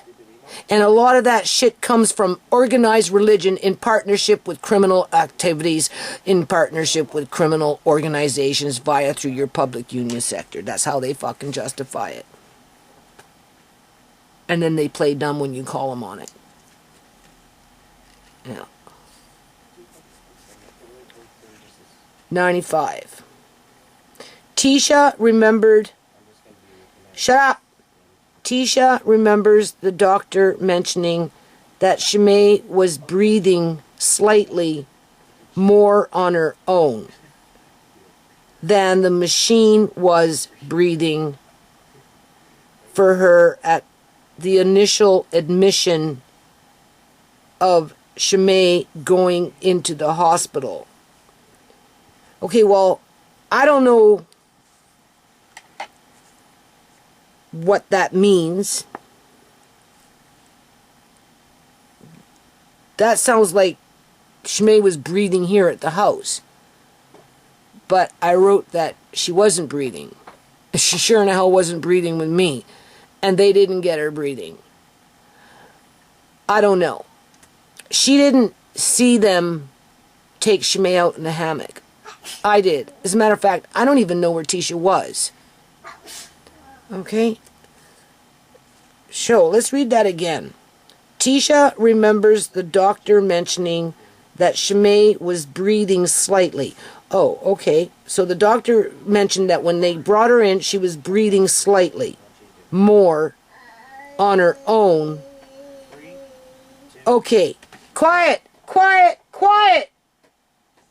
This is what the doctor told Tisha. This is not what Tisha told the doctor. Tisha's just relaying me the information. The doctor told her this. Okay?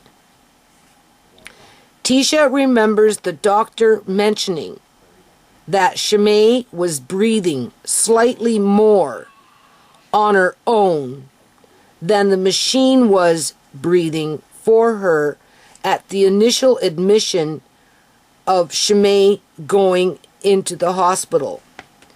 So he is trying to tell Tisha that Shimei came in slightly breathing, which was a bunch of crock.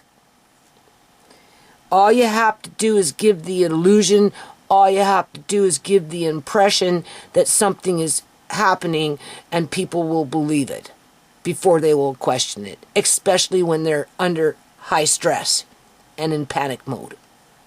Okay, and it's not her position to be questioning the doctor's authority.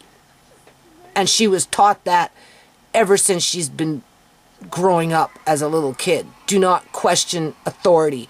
Accept what they tell you. Be gullible. Be dumb.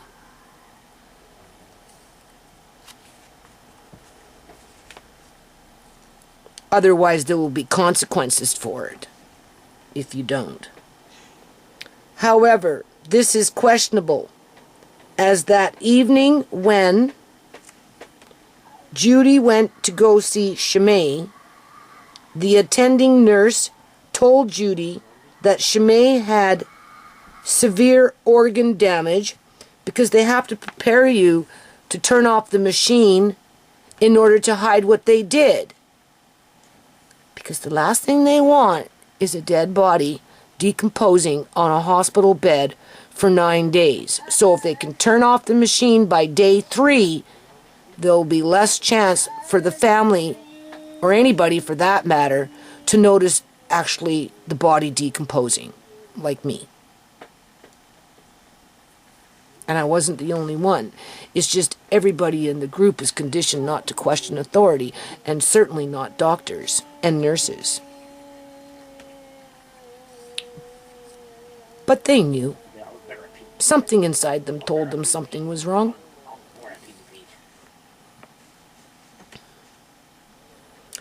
Went to go see Shimei. The attending nurse told Judy that Shimei had severe organ damage in her kidneys, liver, lungs, heart, and brain, with her brain continuing to swell. Shimei's blood also turned into a state of being like water, as her blood wasn't clotting. And that's why she was leaking all over the place, up and down both arms, including here, because they couldn't get a vein to get the blood. So they had to poke, couldn't get the vein. They had to poke, couldn't get the vein. They had to poke, couldn't get the vein. They had to poke, they couldn't get the vein. They had to poke, they couldn't get the vein. And then they went on to this arm and did the same fucking thing all over, up and down, all over, up and down, all over, up and down. And then finally they gave up and went for that. And every hole that they poked was leaking. No, what they did is they took this long-ass fucking embalming needle and they were going like this, rushing, because the family was sitting outside waiting to see Shimei at 9 o'clock, and they had to hurry up because, you know, they're on a time schedule. It's that needle in the haystack. Just saying.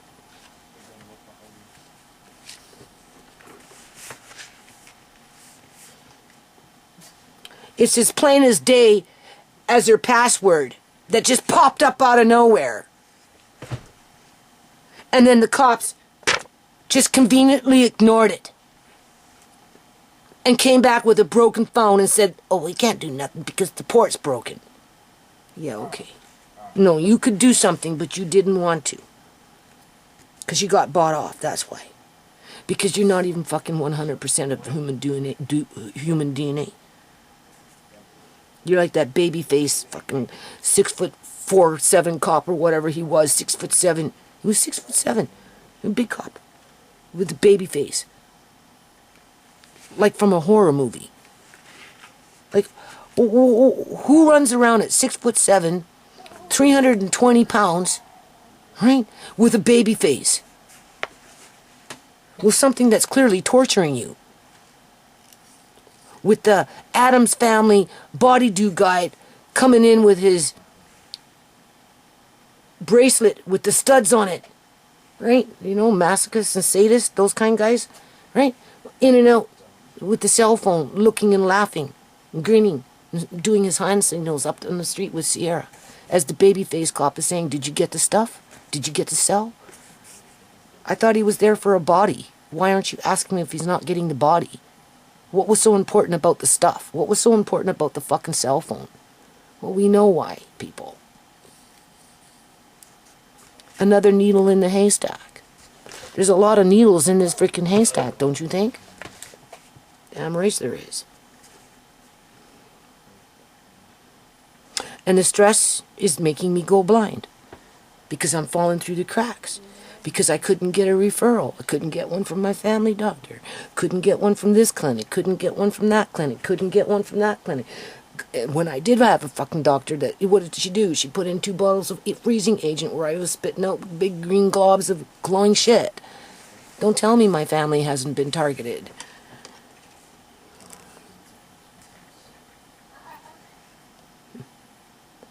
Yeah. I haven't read this since I wrote it. Okay.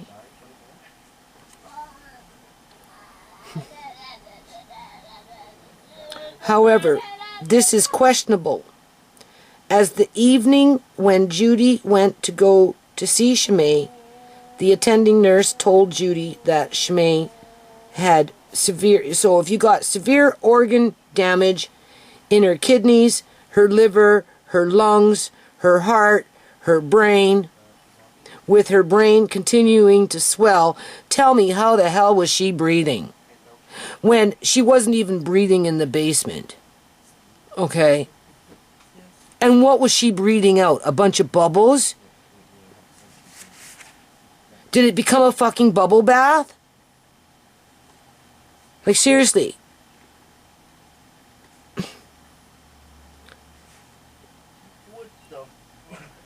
And her blood turned to water because it wasn't clotting. Yeah, okay, no. 96. Surrey RCMP had Tisha sign consent form.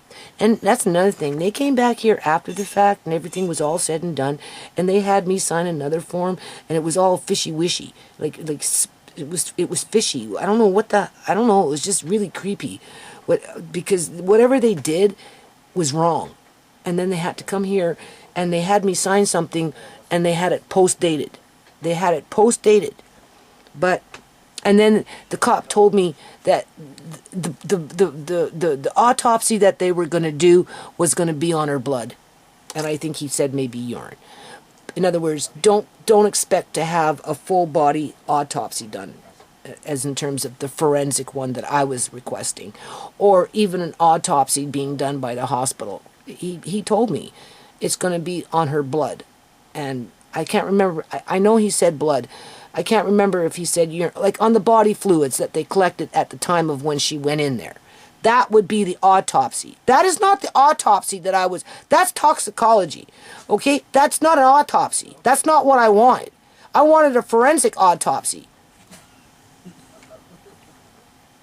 And because I was fighting so hard for a forensic autopsy, they had me sign the autopsy form for the hospital, which was not a forensic autopsy, but at least it was a start. And then, when I'm waiting for her to get the results of the autopsy, instead of getting the results of the autopsy, I get the coroner calling me up 2 weeks later, telling me to come pick up Shimei's body.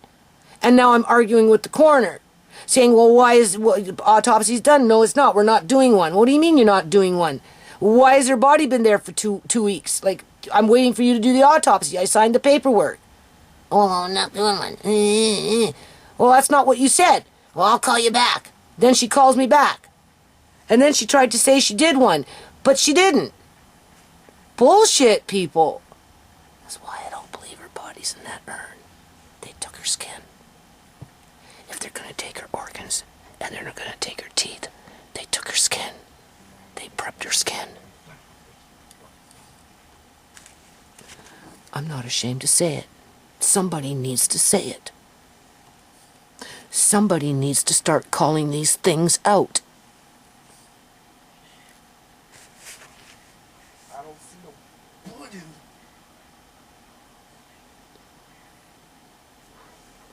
Surrey RCMP had Tisha sign a consent form at the hospital for them to access Shimei's medical files based on the assumption that Tisha could legally do so. Because I didn't go. I was here with the kids, with Amari, with Andre, and I was looking for clues, and I knew by instinct that I needed to get to court early in the morning the next day and file paperwork for my... in light of everything that was going on with Shimei. And then that's why I went late. That's why I went at 9:10, or 10 minutes to 9. And then we were all forced to wait for 15 minutes because they themselves were running late, and that's why that shit came up. That's why it came up, people. Because they were running late. And if they would have left her too long without us seeing, like if they would have said, oh, you can't come in until 10:30 because, you know, we're having complications with Shimei in the ICU, it just would have opened up a whole new, brand new can of worms. Shut up, Andre. And they would have had to come up with a new lie to cover their asses as to why we couldn't see her for that hour and a half. So they prolonged it for as long as they could. And then, yeah, they let Julian and Johnson and his mother and his sister in first at 9:15. They had their 15-20 minute visit, and by the time we went in, it was past 9:30 with my son.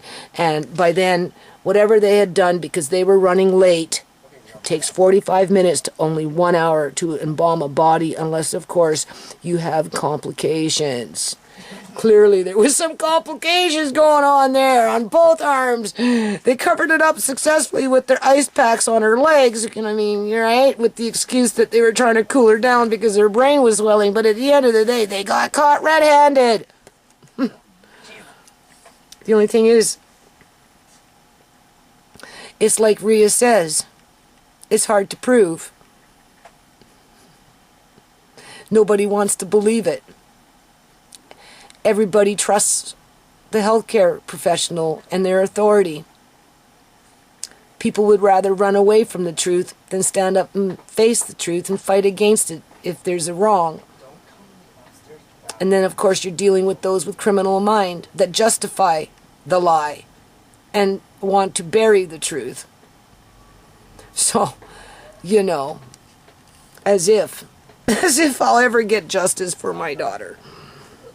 And then her family. Oh boy. Okay. 97. Julian had phoned his mother, Sonia Johnson, and she came to the hospital to be with him. This is like when they first took her. Julian and Tisha left in a taxi together. As if I was going to go sit next to Julian. No, you can go, Tisha. I'll go later with Marquine. And they went, and then Julian called his mummy. And then I guess Tamika showed up too. 98. Alex came to pick up Tisha after he got off of work at about 5:30 p.m. because they kicked them out, everybody out at 6 o'clock. They had until 6 o'clock, so they got there at 11 or whatever it was, and they all had to leave by 6 o'clock. So that's how I know the timeline, because by 6 o'clock they all had to leave. There was no choice because they were going to prep Shimei for ICU. No, they were prepping Shimei for fucking, what is that called? Having her back cut open and everything taken out and whatever, and then embalmed, and then wheeled up to ICU, and then put on display, and then to try and fool the family so that at some point we'd just say, oh, right, shut off, don't recitate, don't do, right? Because, you know, no, people, they between 6 o'clock and 9 o'clock, her organs were taken out in an operating room, and by 8 o'clock, they were probably running a little late, and then they did a botched embalming procedure, just like they botched Amari's MRI. Okay, I'm just saying, you know, stupid shit. And they got caught because they ran out of time. because they probably had complications in the operating room. Something went wrong. They couldn't get it out fast enough. They had 3 hours to take out the organs. We know they can do it within 15 minutes. That's a given. There's a technique for that. And we know it takes 45 minutes to an hour to successfully embalm a body without any complications. But somewhere in that 3-hour period, whether it was through the harvesting of the organs, there was complications, and it prolonged the embalming to happen, which made them late, or there was problems with the embalming, and that's why they were running late. Because they only had 3 hours to do it. 15 minutes to harvest the organs, 1 hour to embalm. That's an hour and 15 minutes. They still had time to, get everything, but you have to remember, they pulled off her face, and they put the electrodes underneath the skin and hooked it up to their fucking lines. That's not part of the embalming process. Okay, that's extra. That's with frills. Okay. Just saying. If it would have been a straight embalming process, 45 minutes to an hour. But when they start taking off the face and having to put something like little pieces of, like little pieces of paper. Only it's not paper.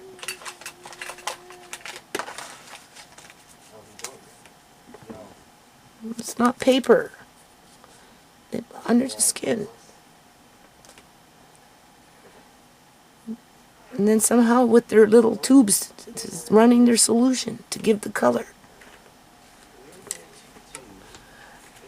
If I can still see after surgery, I'll walk you through it again. It is on YouTube. Maybe not the way I'm talking here, but I've got the videos in the playlist. Those ones under What Happened to Shimei. You'll find them. But what YouTube likes to do is they like to fuck with the codecs, right, and the bit rate, right? They give me the lowest codecs. There's two kinds. They give me the worst kind, and they blur my videos, right? So you don't see it as clear as if when I made it. Okay, just to distract away from the truth. But it's there. And when I have time, shush up. When I have time, I'm going to bring it up. I'm going to do it again. Assuming I survive whatever it is that I'm coming into with my white iris.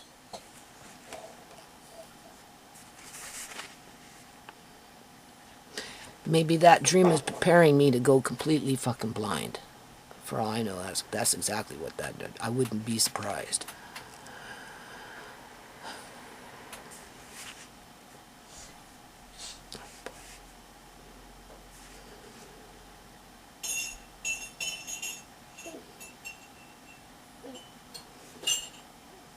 Okay, so they kicked him out by 6 o'clock. And by 9:30, they'd done what they did. The game has started. Well, 10 after 9. Because I think they let Julian in with his family at about 10 after, quarter after 9, because they were running late. And by the time I got in there, they couldn't stop the bleeding. Well, it wasn't even bleeding. The leaking. They couldn't stop the leaking. Because something went wrong at some point between the harvesting of the organs and whatever else they fucking did to the actual embalming process. Yes. 99. Judy was at home with the children and later in the day proceeded to look for Shimei's ID, because I felt like I needed to go to the hospital with her ID, I guess, and Amari's ID, and I was planning to go to court ASAP, just because I was scared, right? After Tisha got back from the hospital. So I guess I did that when Tisha got back. Everything. when looking in Shimei's bedroom for the identification, Judy found a empty, small, clear baggie on the middle of Shimei's bed, to which we know Julian was in that bed, not Shimei, under a blanket, but the baggie looked as if it had something white in it before. Well, that was the dope that he used to cook up a speedball. It had the cocaine and the morphine in it. And if not that bag, it was something else, because I was waiting for the cops, people. I had it, I collected what I thought, and I was waiting, calling. And, eventually, 2 weeks, 3 weeks go by, and I'm like, I know I did videos on this. I talked about it on the video too, right? Eventually, I just got so fed up waiting for these stupid cops, the investigators, that I wanted to know. Right, because they were criminalizing Shimei. Oh, she, cocaine this and fentanyl that. And I'm like, the hell with this shit. I can go to the homeless shelter where they have a needle exchange and they test people's dope to make sure it doesn't have fentanyl in it, right? Before they use their dope to prevent overdose. And being that the cops were playing me off like just ignoring me, they weren't responding, they didn't care, people, right? I wanted to know if there was fentanyl in it, right?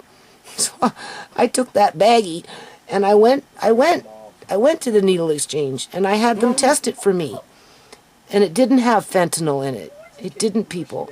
But they didn't test for the coke and they didn't test for the morphine, because that's not what the test was about. The test was just simply to tell you if it had the fentanyl in it, because they were trying to save the people out on the street from ODing from the fentanyl.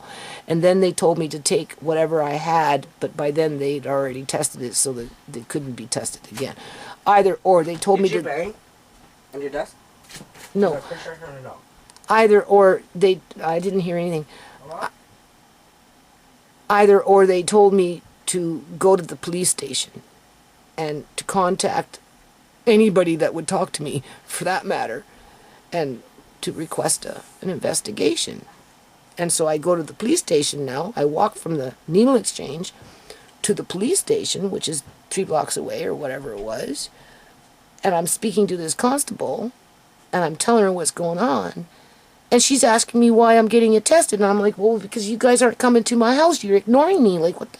Right? You're supposed to be coming. Nobody calling. Nobody coming. You're not supposed to do that. What? Nobody was at the door. Yeah. So, do you see? Right? Mindfuckery, right? That's why it took like 3.5 weeks before these guys even showed up. And even then, they were so nonchalant about it. Like, it's stupid. This is why you've got tens of thousands of people dying from fucking fentanyl, people. Don't be so gullible.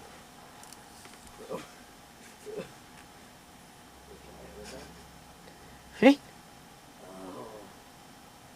And, considering the way they were treating me and doing what they were doing, even if I would have gave it to the cops untainted, that's not to say that you would have gotten the results back that were correct.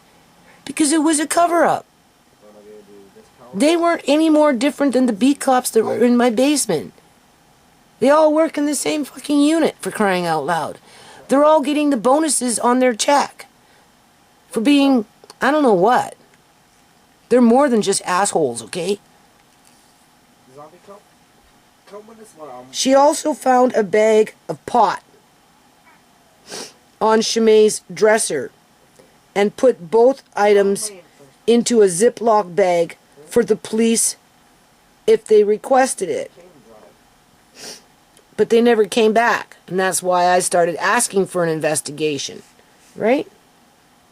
You'd think they'd come back, the beat cops that day, right? They didn't. Once they left, that was it. They were gone. 101. Judy noticed Julian had a gym bag on the floor with a few pieces of his clothing in it and a couple of other items scattered on the floor as well. Judy packed up his belongings, so he came with a little duffel bag. Because when all that happened, he told the cops that one, he was living there, and two, that he was getting up before he, getting up to go to work, his new job at the pot dispensary. But him and her were living common law, so I guess that's why he brought his clothes by at 6:30 in the morning to make it look like he fucking lived there, like stupid shit. His belongings, okay. Judy packed up his belongings as she continued to look for the IDs, as she was planning to go to court the next morning to put in an emergency application for guardianship of Amari. And we know why I did that, because I learned my lesson with Andre. Due to a good lawyer who told me to put an application in for Andre for custody. And that's why when I went in front of that judge that one time, when I was filing that lawsuit in the Supreme Court, and he had my papers, and Sierra actually signed over custody to me. Not only did I have my court application for custody, but Sierra actually signed a paper with witnesses giving me custody, and that's why he told me I had custody, although I couldn't quite understand how I had custody, because he didn't explain that. He just told me I needed to go back to legal aid and put a new application in for a lawyer. And then that got approved by the province, where Sonia 2 works, in the Parliament buildings. Okay. I mean, it just doesn't stop. I mean, you could write a novel around this life I live. Like, serious, man. Fuck. Okay, I'm just going to read the last two sections here. We're on page 11, and I'm going to upload this, and I'll try and come back maybe a little later on and pick up with this, okay? Oh, my God. 102. As mentioned, Julian used to threaten Judy that she would never get the baby once he was born if something should happen, because Shimei decided to either give up the baby for adoption or to let Judy raise him, because she chose not to keep him after giving birth. Because, we already talked about that, right? So I guess he was feeling insecure or something. I don't know. Anyway, Shimei initially was going to abort Amari because she didn't want to be obligated for life to be with Julian. 103. Judy found 3 pieces of Julian's ID up on the shelf in Shimei's closet, and she took a photocopy of them and then put the ID into a shoe after she placed a pair of shoes that were Julian's into the gym bag with the rest of his stuff that she found in Shimei's room. Judy left his bag by the entrance door, by the entrance door, right? I'm going through torture. For Julian to pick up I'm going through torture right his stuff. So he had no reason to go in. He had no right, he had no reason to go into Shimei's room other than he had to put back the phone that he stole after he killed her. And then we're going on to April 11, 2018. Judy learns of fentanyl before FHA, Fraser Health Authority, Fraser Health Authority staff mentioned it to her. So I learned about the fentanyl before whoever was standing with me telling me it was water leaking out all over, or bloody water leaking out all over the place. I don't know. That was the next day. They didn't tell me the first day. They told me the next time I went. Whenever I went the second time, I think. Yeah, they told me they told me this. They told me the next time I went. They didn't tell me that first, or maybe they did. I don't know. I guess we'll find out. I don't remember. I don't remember everything. Okay, it's a lot to remember, don't you think? Yeah. Yeah.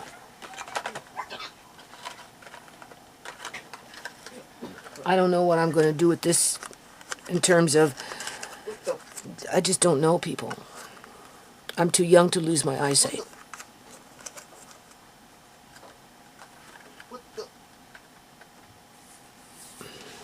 Yeah. Okay, so I will come back. I don't know what I'm going to call this video. What's a good title for this video? What I have to go through and my work. Don't be so gullible. Say it again. Say it again. Don't be so gullible. Say it again. Don't be so gullible.